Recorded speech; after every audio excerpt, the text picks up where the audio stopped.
Halo pemirsa, kembali Anda menyaksikan Halo Indonesia. Dan seperti biasa selama 1 jam ke depan, kami akan menghadirkan informasi menarik untuk Anda. Ada apa saja Jason hari ini? Ya, Dika dan juga pemirsa, berita utama datang dari Kelurahan Pancoran Barat yang berlakukan jam belajar.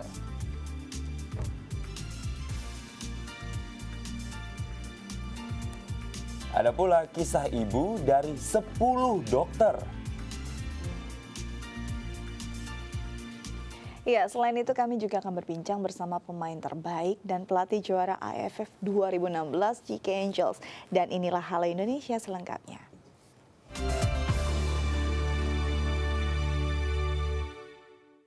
Pemirsa, pada Kamis malam kemarin, Lembaga Dakwah Nahdlatul Ulama mengadakan acara halal bihalal dan dialog kebangsaan bertema meneguhkan komitmen dalam kemanusiaan. Dalam dialog tersebut hadir juga Ketua PBNU Kiai Haji Said Akil Siroj dan melakukan pembicaraan di sana. Iya. Acara yang bertempat di salah satu hotel di Jalan Keramat, Jakarta Pusat ini turut mengundang organisasi lintas agama seperti Perwakilan Umat Buddha Indonesia Walubi, Persekutuan Gereja Indonesia PGI, hingga Konferensi Wali Gereja Indonesia KWI. Kegiatan halal bihalal yang berlangsung sejak pukul 7 malam ini diadakan Lembaga Dakwah Nahdlatul Ulama dalam rangka mempererat jalinan silaturahmi antar umat Islam. Acara ini pun diawali dengan pembacaan ayat suci Al-Quran dan isi dengan dialog kebangsaan untuk memberikan wawasan dan memperkokoh jalinan dakwah antar umat. Sebanyak 400-an tamu hadir membanjiri ruangan aula hotel di Jalan Keramat, Jakarta Pusat. Hadir pula dalam acara ini ialah Kiai Haji Said Akil Siroj selaku Ketua Pengurus Besar Nahdlatul Ulama atau PBNU Pusat. Selain itu turut hadir undangan organisasi lintas agama seperti Perwakilan Umat Buddha Indonesia atau Walubi, Persekutuan Gereja Indonesia PGI, hingga Konferensi Wali Gereja Indonesia KWI.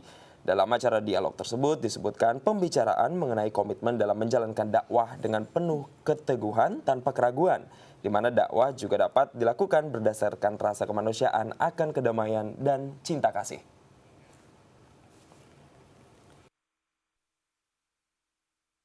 Dakwah NU sebagai lembaga NU yang bertanggung jawab menyebarkan dakwah Islam yang benar, Islam yang sesuai dengan ajaran Nabi Muhammad dan Al-Quran, yaitu Islam yang ramah, toleran, moderat, dan balance. Ya, ini dalam rangka halal bihalal, sekaligus juga dialog kebangsaan untuk meneguhkan kembali komitmen dakwah kemanusiaan. Penekanan dakwah kemanusiaan ini menjadi penting karena dakwah itu sesungguhnya adalah mengajak, bukan mengejek. Dakwah itu merangkul, bukan memukul. Dakwah itu memberikan argumen bagaimana jalan yang harus kita lalui.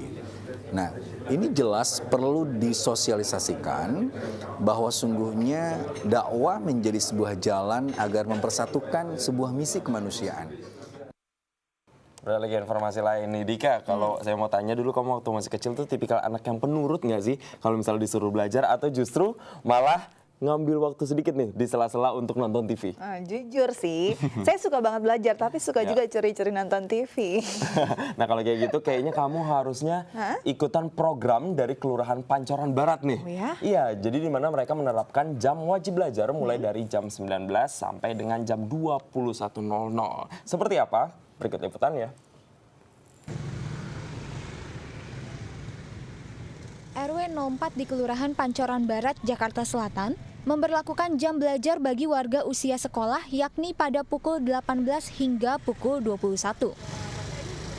Pemberlakuan jam belajar ini pun disambut baik oleh warga, seperti Hendri dan keluarga yang merupakan ketua rukun tetangga RT 10 di RW tersebut.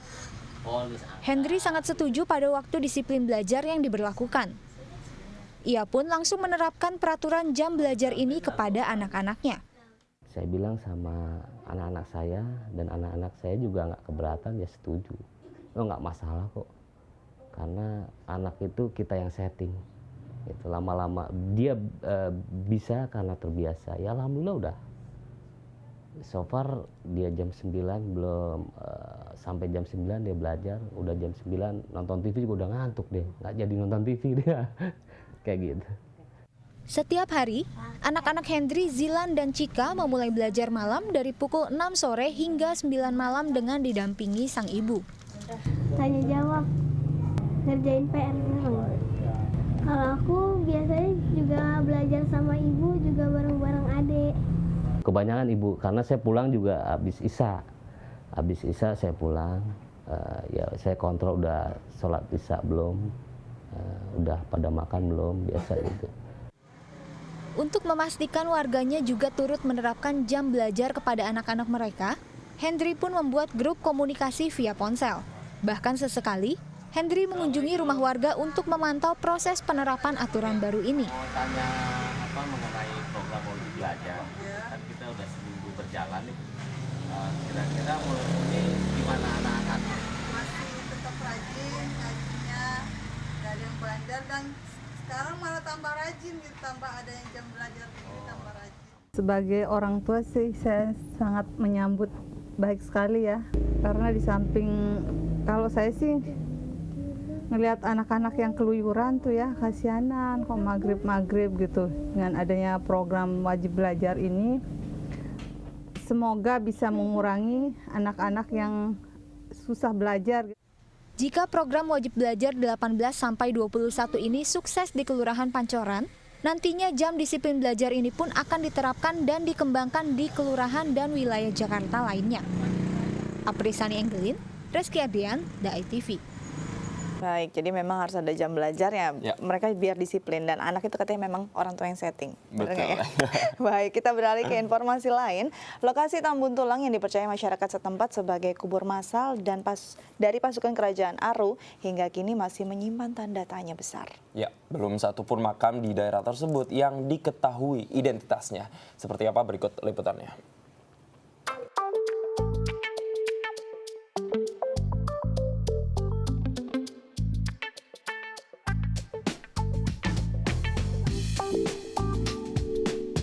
Inilah lokasi Tambun Tulang di sekitar jalan yang menghubungkan Kayu Tanam dengan Padang Panjang melintasi Bukit Barisan. Tempat ini menjadi legenda karena di sini dipercaya oleh masyarakat setempat sebagai lokasi kubur massal dari pasukan kerajaan Aru dan lawannya. Konon zaman dahulu, terdapat sebuah bukit yang penuh dengan tulang belulang manusia. Bukit itu menggambarkan sulitnya orang dari pesisir untuk menuju pusat negeri Minangkabau. Karena harus mendaki bukit dan kemudian dirampok dan dibunuh di sebuah bukit yang kemudian dinamakan Tambun Tulang. Selain itu, ada pula wilayah yang bernama Sungai Mati. Di area perbukitan Sungai Mati, terdapat 2 lokasi makam yang identitasnya belum satu pun diketahui. Selain itu, ada pula temuan gerabah yang tersebar di beberapa lokasi makam. Ya, dari makam-makam tua dari kerajaan ini memang dia berjauhan. Tidak di dalam satu komplek pemakaman kerajaan gitu tidak. Karena apa yang dibilang 44 makam kerajaan Aru tua yang ada di sekitar Bestarang itu, makamnya itu punya makna, punya arti. Nah, kenapa dia jauh, apa dulu di situ, itu punya arti, punya makna. Jadi komposisinya itu makam-makam yang disebut 44 makam yang ada di sini itu diperkirakan itu melambangkan dari raja-raja kecil atau panglima-panglima dari kerajaan Aru tua dulu, dari keturunan-keturunannya. Dari wilayah Sungai Mati, kami menuju Pantai Labu, lokasi yang berbatasan langsung dengan ekosistem Leuser. Di wilayah ini terdapat perkebunan sawit dan perkebunan jeruk. Di antara perkebunan tersebut, ditemukan pula tumpukan nisan yang belum diketahui identitasnya. Untuk mengumpulkan informasi lain tentang kerajaan Aru, kami pun bertolak menuju kediaman Oka Mahmudin, Suryat, atau keturunan kerajaan Aru. Kerajaan Aru yang paling tertua di Sumatera Utara, Sumatera ini lah, itu boleh katakan tertua lah. Sebab daripada ekspedisi dari orang Cina datang kemari tahun 414, Aru sudah dapat dari sini dia. Itu dia. Maka kerajaan Aru itu sudah ada sebelum tahun 400. Meski dibalut mitos dan legenda, namun Aru telah memberikan warna dan keyakinan kepada masyarakat bahwa negeri ini mampu mencapai kesejahteraan. Tim Liputan Dai TV. Baik, selanjutnya kita akan berbincang bersama pemain terbaik dan pelatih juara AFF 2016 GK Angels. Namun setelah jeda berikut, tetap bersama kami di Halo Indonesia.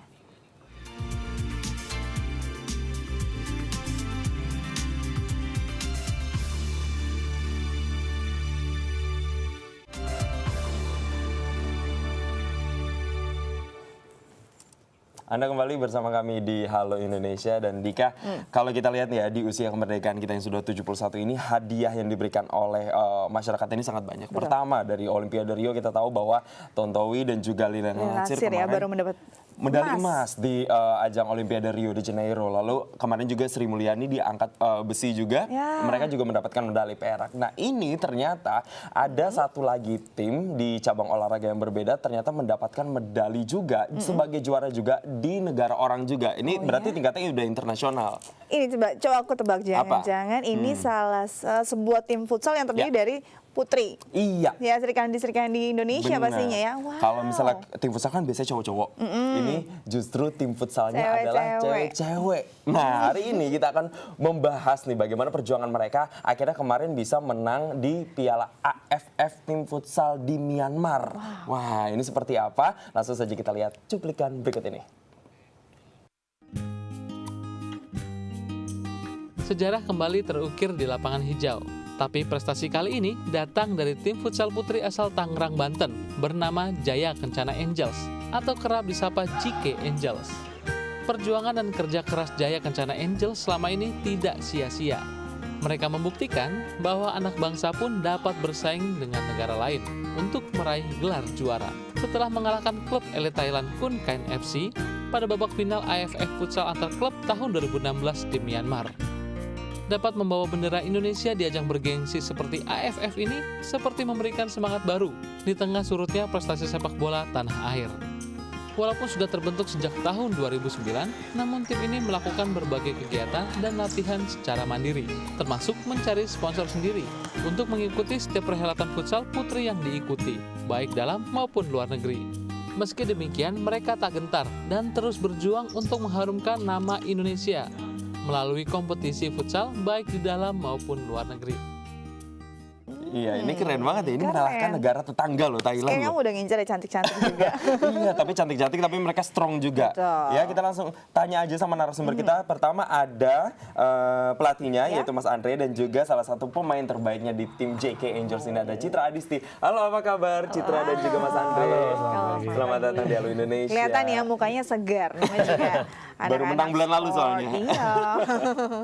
Oke, mungkin kita mau ke Mas Andre dulu. Ya, Mas Andre, ini bisa diceritain nggak kemarin kompetisi AFF di Myanmar ini seperti apa sih perjuangannya sampai akhirnya bisa menang membawa nama Indonesia? Oke, perjuangannya berat ya mereka dari latihan, keberangkatan sampai di sana. Bahkan waktu defile yang saya lihat postur tubuh kita jauh daripada tim-tim lawan. Mereka lebih besar-besar? Oh iya, pasti. Bahkan dan lebih kecowok-cowokan gitu loh. Iya, di final sebenarnya tim yang dilawan adalah tim yang cukup tangguh dan ini tangguh sekali. Thailand. Ya, finalnya Thailand. Mental apa yang coba dibangun oleh teman-teman? Yang jelas yang pertama ya, saya buat mereka nyaman dengan bermainlah dengan sesuai apa yang mereka punya, yang mereka miliki.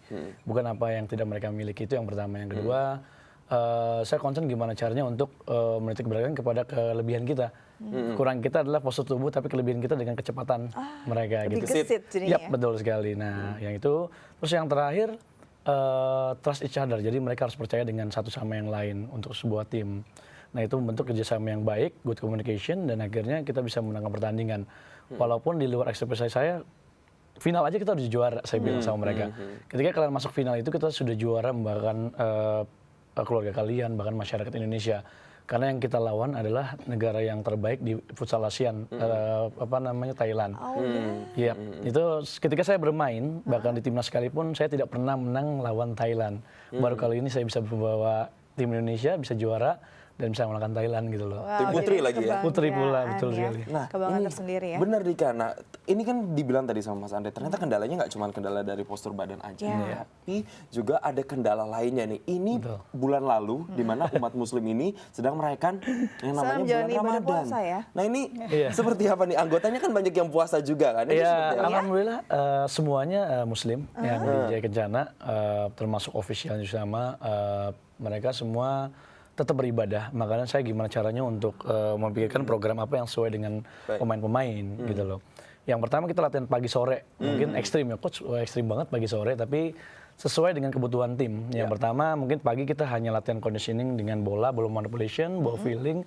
Ada yang namanya agility, terus banyaklah lebih kepada bola, technical coaching ya. Nah malamnya itu lebih ke tactical coaching, ke strategi.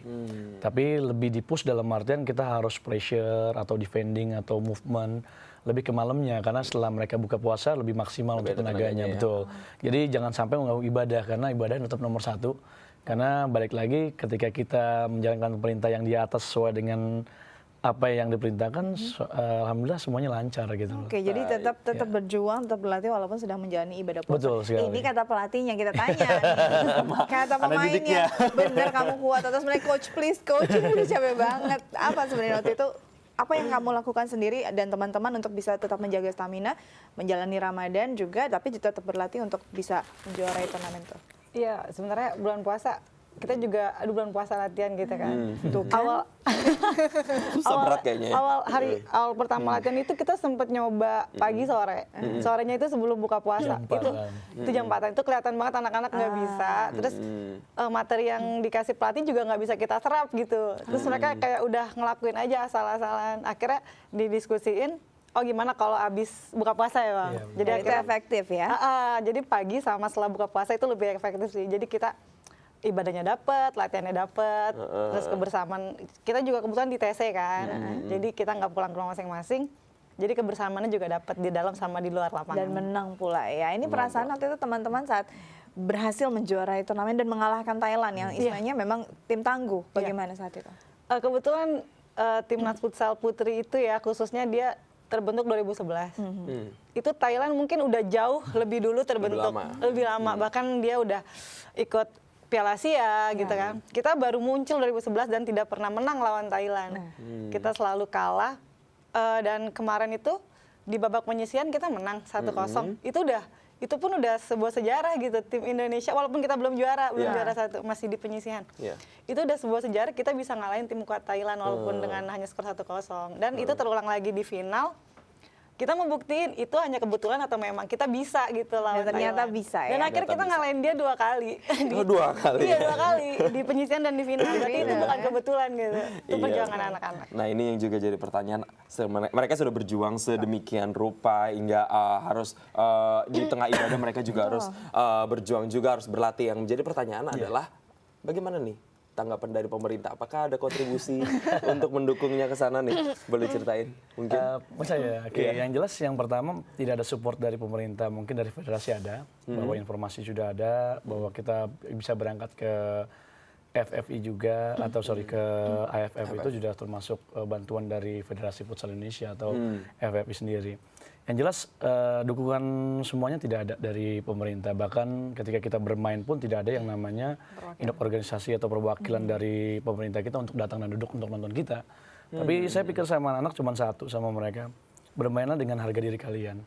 Ya jadi mereka mau nggak usah bikin mau siapapun yang datang atau tidak pun ya kita bermain dengan harga diri. Dan satu lagi terakhir tunjukkan bahwa Ibu Pertiwi itu ada. Gitu loh.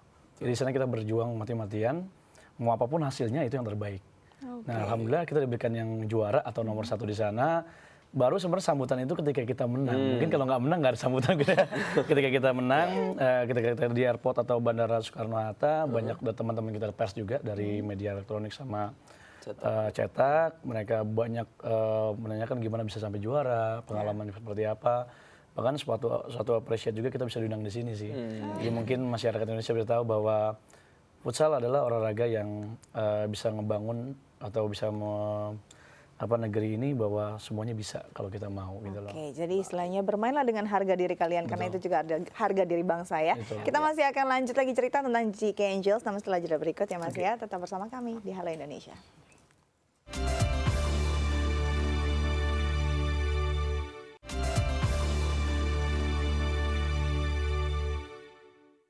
Ya, masih bersama kami di segmen Bincang Halo Indonesia. Dan Dika kalau seneng ya rasanya ngelihat JK Angels ini ternyata bisa membawa prestasi kita tuh sampai ke puncak gitu, sampai menjadi pemenang. Dan ternyata JK Angels ini tidak hanya tim putrinya saja, tapi juga ada tim putranya juga. Jadi ini merupakan 2 tim yang cukup besar dan tentunya ini diharapkan nantinya ke depan bisa juga berprestasi juga. Betul, nah ini kalau saya ke Mas Andri nih. melatih sebenarnya 2 tim ya, Iya. putra dan putri. Pasti ada perbedaan, apalagi kalau putri kadang-kadang perempuan mut-mutan, emosionalnya juga berbeda. Ada mungkin sedikit istilahnya dikerasin ngambek, sensitif. Nah ini pasti ada hal-hal yang menarik selama melatih tim putri. Adisti senyum-senyum kayaknya pernah ngambek kayaknya. Sebenarnya menarik sekali sih sebenarnya, karena susah ya konsepnya. Selama saya melatih, mungkin dari 2007 sampai sekarang sekitar 9 tahun ya. 9 tahun. Saya ngelatih itu yang paling berat itu ngelatih anak usia 8 tahun ke bawah sama yang wanita. Pertama adalah koordinasi tangan sama kaki mereka agak tidak sinkron. Jadi kita harus perbanyak yang namanya latihan agility, ability dan teman-temannya gitu. Tujuannya apa? Tujuannya supaya pergerakan mereka konstan dan sesuai dengan apa yang kita mau.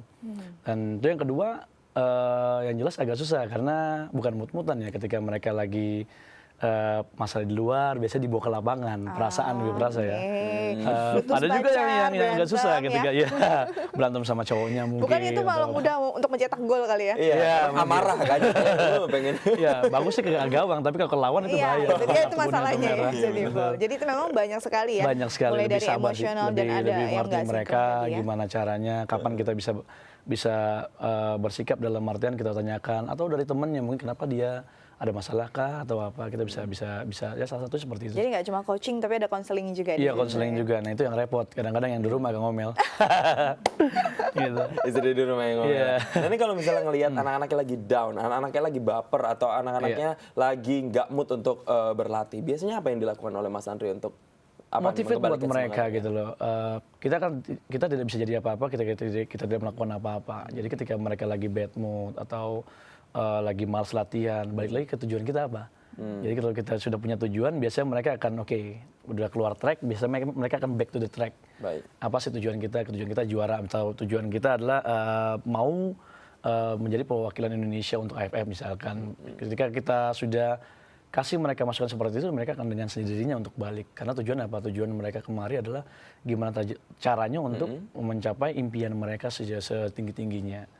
Gitu loh, itu jadi aja memang perlu perjuangan yang luar biasa ya, tidak hanya secara fisik tapi secara psikis juga ada pendekatan yang khusus. Betul, apalagi keberangkatan kita kemarin kan 1 hari plus H+-1 untuk Lebaran, itu yang lumayan. Jadi Lebarannya di luar negeri dong? Iya, Lebaran pertama kita di Indonesia, tapi Lebaran kedua itu kita sudah berangkat ke sana. Mau bersilaturahmi ya, ini pasti berat juga untuk seorang Adisti harus meninggal. Iya, salah satunya ya. Waktu itu perasaan kamu gimana? Terpecah nggak? Tapi tetap bisa prima saat itu mainnya? Ya namanya manusia ya, kita kan fokus cuma satu ya. Jadi prioritas aja sih. Kalau aku memang udah ditargetin fokusnya ke AFF ini. Jadi kasih pengertian juga sama keluarga.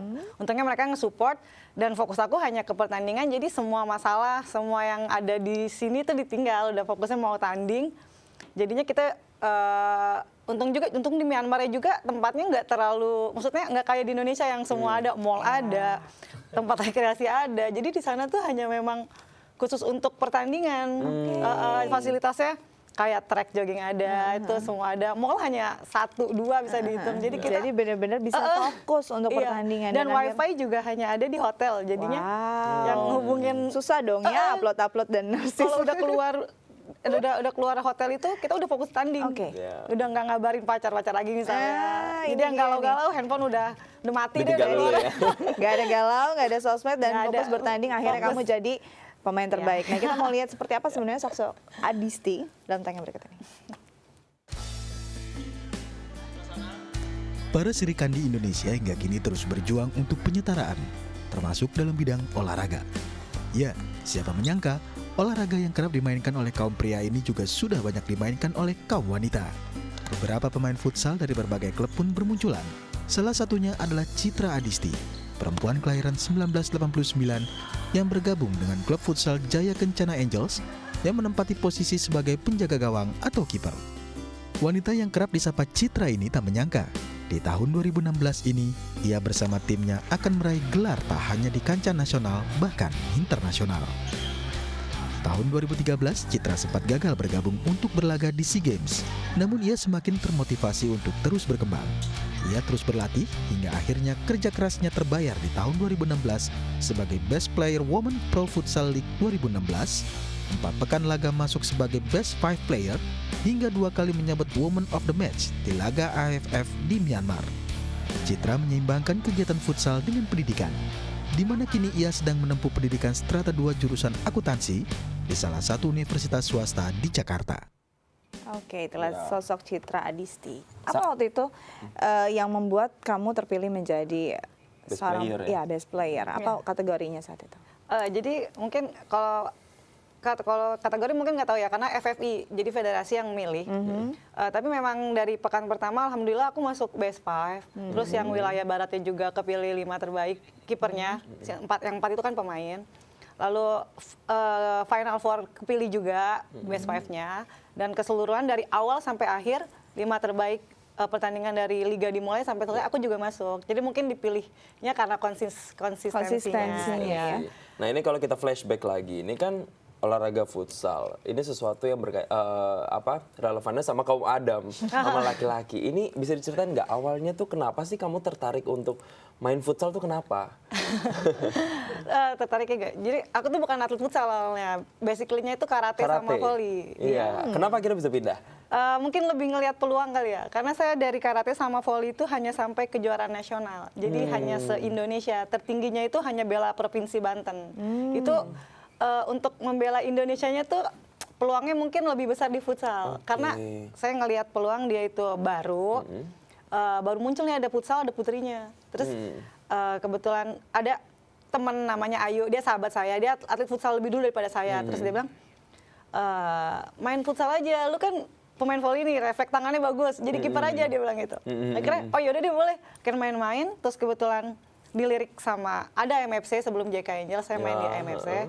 Terus kebetulan ada pelatih JK almarhum, kebetulan saya pas masuk pelatihnya sudah meninggal, itu dia mungkin ngeliat bakat kali ya, main di JK Angel saja. Terus saya tertarik karena memang JK itu sebelum saya ada mereka udah bagus, sebelum saya kipernya mereka udah pemain bintang semua isinya. Jadi saya termasuk keberuntungan juga bisa ada di tim ini gitu. Jadi saya cuma melengkapi aja, mereka sudah terbentuk. Dan akhirnya sekarang kamu menjadi bintangnya ya?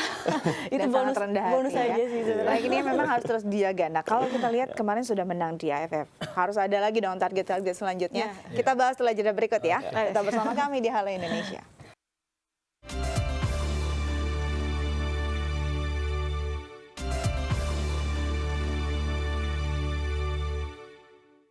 Anda masih bersama kami di Bincang Halo Indonesia. Dan Dika, kalau misalnya kita lihat atlet-atlet abis juara itu biasanya media exposure-nya kan pasti kan besar-besaran sekali. Nah ini kita mungkin agak lebih ke personalnya nih, ke Citra Adisti. Kita mau langsung tanya, setelah menang banyak media yang ngeliput kamu dan denger-dengar katanya ada yang ngendorse atau ada yang lelang baju kamu, itu bisa diceritain nggak? Bisa sih. Ini yang mana dulu nih, yang endorse apa? Yang endorse coba deh. Ya kalau yang endorse, ya ini juga kayak berkah aja gitu ya di tahun ini. Saya kebetulan di endorse, di kontrak 1 tahun sama aparel asal Jerman, Puma. Wow. Jadi itu kebetulan sebelum liga memang sudah baru dikasih aja produk, tapi belum kontrak. Terus dia bilang, saya mau lihat kamu selama liga, dia bilang, orang Pumanya. Terus setelah liga, janjinya setelah liga mau kontrak, tapi ternyata kebetulan nggak lama AFF Myanmar. Jadi mungkin dia pikir saya mau lihat kamu juga di Myanmar, dia bilang. Akhirnya saya berjuang juga karena saya pengen itu kan suatu kebanggaan karena saya merupakan pemain putri pertama yang dikontrak karena udah ada putra 2 orang Puma dan ada juga yang spek. Terus Puma itu kan bukan brand kecil lah, mungkin dia pesaingnya mungkin Nike dan yang lain gitu kan. Akhirnya ketika pulang dari Myanmar Agustus saya kontrak, itu kayak berkah aja. Bisa nggak usah mikirin kebanggaan. Sebenarnya yang membanggakan bukan hanya secara finansial atau materi, tapi pengakuan. Nah, ini yang menarik tadi ya, bahwa ternyata jersey yang dipakai saat final juga berguna dan bisa untuk berbagi. Ini ceritain deh gimana ceritanya. Ya itu jersey pas final AFF Myanmar kebetulan ada setelah final itu ada Instagram itu kan ada direct message. Banyak banget memang DM minta jersey kebetulan saya kan hanya baca minta gitu kan. Terus ada yang sampai berkali-kali message gitu kan. Terus akhirnya saya penasaran juga, saya buka, terus dia bilang, Kak tolong dong jersinya buat saya, tapi saya nggak minta, saya pengen bayar berapapun, dia bilang gitu. Akhirnya dia minta kontak saya kasih. Akhirnya nggak lewat Instagram, lewat WhatsApp. Terus dia bilang, Kak, jersey-nya buat saya pengen punya jersey bekas kakak final, dia bilang gitu. Akhirnya saya bayarin, aku bilang saya nggak lelang gitu kan. Terus iya Kak jangan dilelang, kalau dilelang pun saya takut kalah, dia bilang gitu. Akhirnya saya ngelihat keinginan dia untuk punya jersey itu, dan kebetulan memang ada salah satu nazar saya juga ketika juara saya ingin berbagi ke orang. Mungkin dengan hasil lelang gitulah, lelang namanya, hasil lelang jersey itu saya bisa berbagi juga. Jadi hasilnya itu saya kasih semua, malam itu juga dia transfer, malam itu juga saya kasih kedua ada rumah yatim, lalu besok jersey-nya saya kirim ke Kalimantan Timur.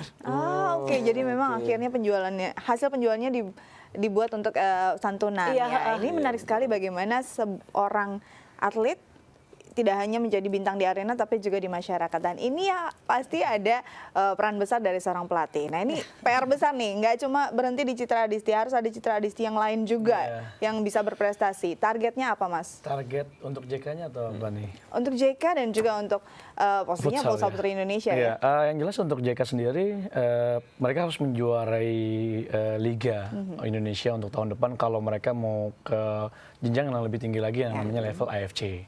Karena ketika tahun depan mereka juara, mereka akan mewakilin AFC untuk yang juaranya. Runner up hanya berlaga di AFF, padahal AFF kita sudah pernah lakuin dan kita juara. Dan semoga JK juga bisa juara tahun depan supaya kita bisa mewakili Indonesia untuk level AFC-nya lebih tinggi lagi. Terus yang kedua, yang jelas harus ada Citra Adisti berikutnya ya. Yang pertama ya turun serta dari government atau pemerintah atau semua induk organisasi buat futsal atau Pengprov juga. Gimana caranya mereka untuk membentuk usia dini, ya mungkin kejuaraan 8 tahun, 10 tahun, 13 tahun atau jenjang karir. Setelah itu persiapan timnas atau sarana prasarana itu paling penting, karena ketika kita di Myanmar kemarin itu sarana prasarana mereka luar biasa. Nah itu menunjang atlet itu supaya mereka bisa berprestasi jauh lebih baik lagi. Yang kedua persiapan dari pemerintah juga, dari timnasnya mungkin futsal nanti kalau bisa jangan mepet, karena tahun 2007 waktu saya jadi pemain futsal tim nasional, kita berangkat untuk AFF itu hanya dikasih waktu 2 hari. Sehari untuk latihan, sehari untuk friendly match baru kita berangkat. Semoga tidak terjadi seperti itu lagi.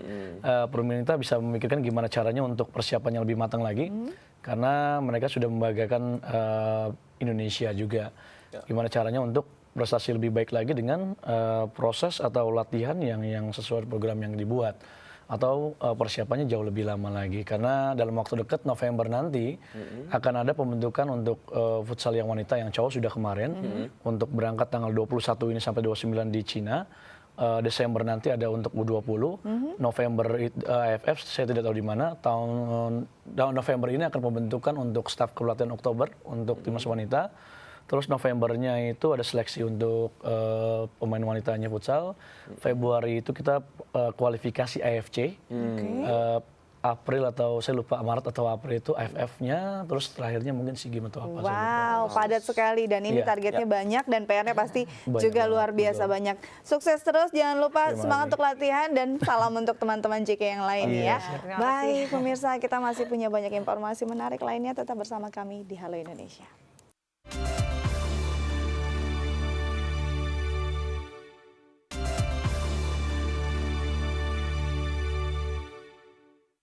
Baik pemirsa, Anda kembali menyaksikan Halo Indonesia. Nah Jason, kamu percaya nggak ada pepatah yang bilang bahwa banyak anak banyak rezeki?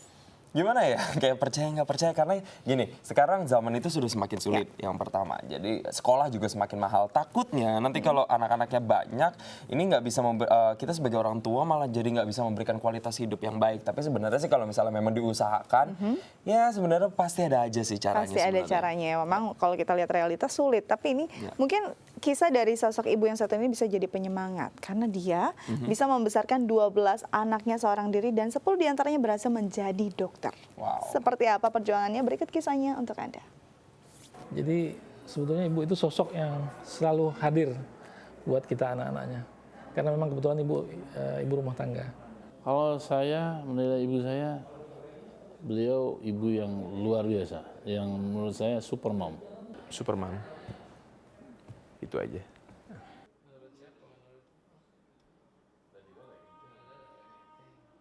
Itulah gambaran yang terungkap dari ketiga anak Nafisa Ahmad Zain Shahab tentang sosok ibu yang begitu melekat di hati mereka. Nafisa yang pada tahun 1996 ditinggal oleh almarhum suaminya Alwi Idrus Shahab harus membiayai kehidupan dan pendidikan ke-12 anaknya. Untuk itu ia menjalankan usaha toko kain warisan almarhum suaminya di Palembang, Sumatera Selatan. Memang berat bagi Nafisa ketika itu untuk membiayai kehidupan sehari-harinya bersama ke-12 anaknya. Terlebih ketika harus membiayai pendidikan anak-anaknya di mana tidak ada sang kepala keluarga di sisinya. Anak-anak juga sampai ngeluh waktu bapak meninggal. Gimana mah kita mau melanjutkan? Masih SMA yang kecil, kelas 2. Yang atasnya ada 2 orang itu sama selesainya. Mau ngambil kedokteran, 2 baru mau masuk. Kucipan baru kan baru gimana? Saya bilang nggak usah susah, ibu bisa. Karena ibu udah tahu caranya dagang itu. Dalam mendidik anaknya, Nafisa mengedepankan sikap disiplin, tegas, serta mandiri. Tegas dan disiplin bagi perempuan yang kini berusia 70 tahun bukan berarti mendidik dengan cara yang keras. Saya, anak-anak itu saya ajak ngomong dengan lemah lembut dan kesabaran juga. Kita kan nggak boleh keras sama anaknya. Anak keras kita jangan keras. Dia kalau dia keras kita kerasi, semakin dia keras. Jadi saya suka ngajarkan kakak beradik itu harus rukun, ya akor. Nah, si adik menghormati kakak. Jangan ada kata-kata yang nggak baik buat kakak gitu. Jadi si kakak kan sayang sama si adik kalau dia akur. Ibu ini lebih dekat dengan anak-anak dibanding bapak. Kalau bapak kan orang agak lebih strength, disiplin. Kalau ibu ini penyeimbang sebetulnya. Lebih longgar, lebih ngemong lah. Menurut saya sih pendidikan yang ditanamkan oleh orang tua, khususnya ibu saya ya, itu simpel saja sih sebetulnya. Beliau ingin anak-anaknya itu disiplin ya. Kini Nafisa merasakan buah manis dari jerih payahnya mendidik ke-12 anaknya, di mana 10 orang diantaranya menjadi dokter dan dokter spesialis. Sedangkan 2 buah hati lainnya juga sukses menamatkan pendidikan di bidang desain dan teknik. Keberhasilan Nafisa mengantarkan buah hati meraih pendidikan tinggi mendapat apresiasi dari Museum Rekor Indonesia sebagai ibu dari 10 dokter. Aprisani Angelin, Irwan Fauzi, DAI TV. Wow, apresiasi dan salut buat perjuangan Ibu Nafisa yang membesarkan 12 anaknya. Baik, pemirsa, kita beralih ke informasi lain. Kecamatan Natal di Sumatera Utara tak hanya memiliki alam yang indah, namun juga keberagaman budaya dari berbagai etnis di dalamnya. Ya, keragaman ini tak hanya unik, tetapi juga menjadi andalan wisata kota Natal hingga mancanegara. Seperti apa? Berikut liputannya. Setiap daerah pasti memiliki cerita sejarah. Salah satunya adalah wilayah Natal di pesisir pantai barat Sumatera Utara. Dahulu negeri ini menjadi awal penyebaran agama Islam di Sumatera.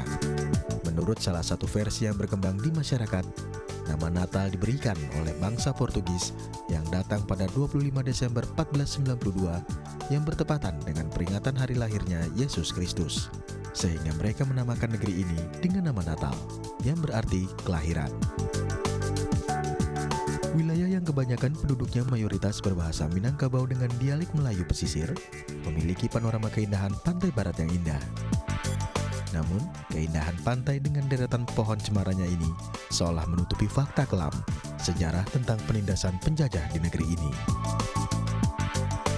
Sejarah mencatat, beberapa negara seperti Portugis, Inggris, serta Belanda datang ke daerah ini untuk mengambil hasil bumi, seperti karet, kulit manis, lada, dan berbagai hasil alam lainnya, untuk kemudian dibawa ke Eropa. Salah satu bukti kedatangan bangsa barat ke kawasan Natal dapat terlihat dari adanya meriam yang diduga merupakan peninggalan bangsa Portugis. Pada masa penjajahan Belanda, seorang kontrolir atau setingkat camat bernama Edward Douwesdekker atau Multatuli mengeluarkan kebijakan untuk mengembangkan kesejahteraan bagi masyarakat Natal. Multatuli yang menjabat sejak 1843 hingga 1844 mendirikan sebuah sekolah untuk meningkatkan pendidikan bagi anak-anak di kawasan Natal. Hingga kini, sekolah tersebut masih ada dan menjadi Sekolah Dasar Negeri 1 Natal. Tidak hanya berinisiatif mendirikan sekolah, Multatuli juga membantu perekonomian masyarakat setempat dengan mendirikan sebuah pelabuhan. Hal ini dimaksudkan agar perekonomian masyarakat, terutama yang berada di pulau, dapat tumbuh. Namun rencana ini belum dapat dijalankan, karena kemudian pemerintah Belanda dikembalikan ke Pulau Jawa. Apa sih Pak cerita yang paling banyak diceritakan oleh leluhur-leluhur kita dulu kepada generasi-generasi berikutnya? Apa sih tentang Multatuli ini gitu? Itulah nampak dari pendahulu-pendahulu kita, nampaknya Multatuli ini ingin bekerja sama lah dengan bangsa kita kan. Terutama dia ingin melihat situasi daerah ini, apa yang harus dibuat kan, apa yang harus dibikin. Itulah cita-citanya, nampaknya ingin membangun pelabuhan, itulah nampaknya kan. Nah, kemudian dia berjalan ke kampung-kampung kan, sampai ke Teluk Bale kan. Nah, dia sampai di sana mungkin mencari-cari ini juga kan kesamaan. Kita tengok di sana masyarakat pribumi kita berkebun-kebun lada kan, kebun-kebun lain kan. Maka itulah dia setuju untuk tinggal sementara di sini. Tim Liputan DAI TV. Iya, keberagaman di tanah air juga tergambar dari kain Nusantara yang syarat makna dan filosofi. Seperti halnya Provinsi Riau yang menghasilkan kain khas Melayu Riau, dan seperti apa berikut liputan selengkapnya. Riau dikenal sebagai tanah bertuah, menjadi salah satu daerah yang kental dengan budaya Melayunya. Kawasan yang memiliki luas area sekitar 100.000 km persegi ini turut menyumbang buah karya seni budaya berupa kain tradisional, khususnya Melayu. Keberadaan Tugu Songket di kota ini pun menjadi penanda betapa berartinya keberadaan warisan budaya ini. Kain tenun Melayu Riau yang dijumpai saat ini pun sudah menjadi karya yang khas pada masa Kesultanan Siak di tahun 1784. Dikenal sebagai tenun Siak, dan kini tak jarang disebut juga sebagai tenun Melayu Riau. Seiring berkembangnya waktu, kain tenun Melayu kini juga dimanfaatkan sebagai bahan membuat busana masyarakat secara umum. Karena dulunya kain diperuntukkan untuk busana khusus sultan dan keluarganya. Selain Encik Hasna, Irfan Nur seorang pelestari kain tenun Melayu yang juga tetap mempertahankan nilai filosofi kain tradisional dibandingkan dengan tekstil lainnya, meski sudah berwujud pakaian. Bagaimana kita ketahui bahwa yang menciri dari pakaian tradisional Melayu Riau itu kita lihat dari pola atau cara teknik mengguntingnya dengan menggunakan keke, ya ini yang disebut dengan baju kurung labo. Jadi kurung labo dia di belakang juga nggak pakai resleting, dia dipakai dari atas. Yang bermakna itu adalah tata cara etika dan norma yang ada di Riau, bahwa busana ini bukanlah menjadi sebuah penutup saja untuk badan, tapi menjadi sebuah etika dan norma yang ada dalam masyarakat Melayu Riau. Bermodal alat tenun, bukan mesin, kini proses waktu pengerjaan lebih efisien dan ukuran kain yang dihasilkan lebih besar, karena dahulu tenun dilakukan dengan mesin kik. Dimulai dari tahap persiapan, benang-benang pun dipadukan dengan gerakan memilin. Hingga ketika palang kayu dihentakkan, terbentuklah persilangan benang antara benang yang telah dipilin dengan benang dasar. Penyisipan benang emas untuk membentuk motif juga harus ditempatkan dengan tepat, agar sesuai dengan filosofinya. Salah satu contoh motif terkenal, yakni siku keluang, di mana motif ini diadaptasi dari fauna atau hewan, mempunyai makna kepribadian yang bertanggung jawab, dan menjadi idaman setiap orang Melayu. Saya rasa itu adalah salah satu usaha bagaimana kita juga bisa meningkatkan sebuah kualitas dalam sebuah kain tersebut, agar orang juga masih bisa mencintai kain tersebut dan dia juga masih mau memakai kain tersebut. Tim Liputan DAI TV. Oke, nah Jason ini kalau ada pepatah bilang bahwa bangsa yang besar adalah bangsa yang menghargai jasa para pejuangnya di masa lampau. Setuju? Setuju banget karena kita tidak mungkin bisa merasakan apa yang kita rasakan sekarang ini tanpa adanya usaha dari para pejuang di masa lampau. Nah ini sesuai banget nih dengan rekomendasi film kita di pekan ini, yaitu sebuah film berjudul Pancasila, Cita-Cita dan Realita. Seperti apa kisah film tersebut? Berikut cuplikannya. Kita semuanya tidak akan mengalami Indonesia merdeka sampai di lubang kubur. Saya ulangi lagi. Sampai lebur kiamat kita belum tentu dapat Indonesia merdeka. Sebenarnya banyak sekali negara-negara merdeka yang didirikan dengan isi seadanya. Menurut keadaan, pada saat kemerdekaan itu datang, Film drama dokumenter Indonesia berjudul Pancasila, Cita-Cita dan Realita menyajikan kecerdasan Soekarno dalam memperjuangkan gagasan dan buah pemikirannya mengenai dasar negara Indonesia atau yang sekarang dikenal dengan Pancasila. Film hasil karya aktor senior Tio Pakusadewo ini membakar kembali semangat generasi muda Indonesia akan persatuan dan kesatuan sesuai dengan dasar negara Indonesia, Pancasila. Semua berasal Indonesia merdeka sekarang. Melalui film ini, anak bangsa yang hidup pada abad ke-21 bisa mendengar kata per kata isi dari pidato yang dibacakan oleh Soekarno pada sidang BPUPKI. Yang menarik dari film ini, bagaimanakah Soekarno mampu memukau rakyat dengan orasinya. Selain itu, film ini juga akan menampilkan beragam foto-foto asli dari masa lampau. Dengan penampilan ini, diharapkan wajah tersebut tak hanya disegarkan dalam ingatan generasi tua yang menonton film ini, tetapi juga menjadi dikenal oleh penonton muda. Hal ini dikarenakan pada zaman tersebut masih belum ada rekaman mengenai pidato ini. Diharapkan film karya anak bangsa ini dapat membangkitkan kembali rasa nasionalisme dan pemahaman masyarakat tentang arti dalam sebuah dasar negara, Pancasila. Iya, informasi tadi sekaligus menutup perjumpaan kita hari ini. Saksikan terus Halo Indonesia dari Senin hingga Jumat di waktu yang sama. Jangan lupa follow Twitter kami di @dai_tv dan @haloindo_tv. Akhir kata saya Astia Dika. Saya Jason Pelino mewakili seluruh kru yang bertugas pamit undur diri. Terima kasih dan sampai jumpa.